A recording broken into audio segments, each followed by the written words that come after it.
তো গাইস দেখো এখন আমার দিদি এখন কি করছে জানি না। এই ছোট্ট আমাদের মানে ছোট দিদি খুবই গরিব অসহায়, তোমরা একটু সাহায্য করো দিদিকে, আমার ভীষণ কষ্ট হচ্ছে।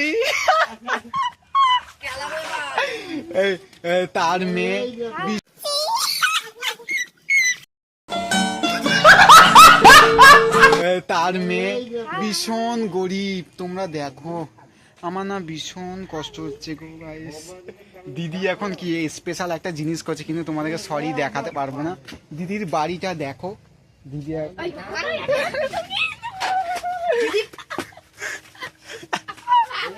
দেখো গাইস এমনই এরা তোমাকে মানে এর মেয়ে বাড়িতে আমাকে ঢুকতে দিচ্ছে না। এত সুন্দর বাড়ি, রাজপ্রাসাদ। দেখো গরিব হলে কি হবে, কিন্তু এটা তো রাজপ্রাসাদ না, যে যেখানে থাকে সে রাজপ্রাসাদ। দেখো এখন দিদির ঘরটা দেখো, রাজপ্রাসাদে কি কি আছে। এখানে একটা আলমারি আছে, ঠিক আছে, এখানে একটা মা তারা আছে দেখতেই পাচ্ছ, এখানে ওভেন আছে। রাজপ্রাসাদ দেখো, গরিবের ঘরে সোনা, বেকা আংটি সোনা বলে না, সেই অবস্থা। দেখো ঘর ভাঙাচোরা হলেও যাই হোক, কিন্তু ঘরের মধ্যে এত সুন্দর জিনিস আছে, মানে কি বলবো তোমাদেরকে। দেখো এখানে ওভেন তো দেখালাম,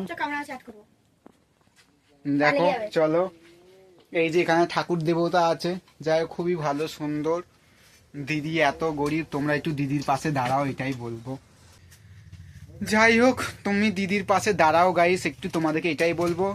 আমার এই গরিব, আমার দিদির গরিব ভিডিওটা ভালো লাগলে লাইক করে সাবস্ক্রাইব করে পাশে থেকো, দিদির পাশে থেকো প্লিজ গাইস।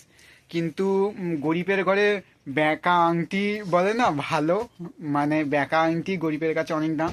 সেরকম গরিব হলেই কি হবে, ভাঙাচোরা উপর থেকে দেখতে, কিন্তু দেখো কত সোনা গয়না, আলমারি।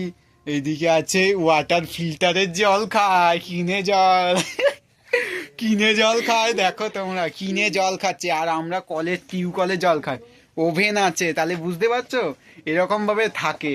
কিন্তু তাও তোমাদেরকে বলি, তোমরা একটু প্লিজ পাশে থেকো, লাইক করে দিও, সাবস্ক্রাইব করে দিও।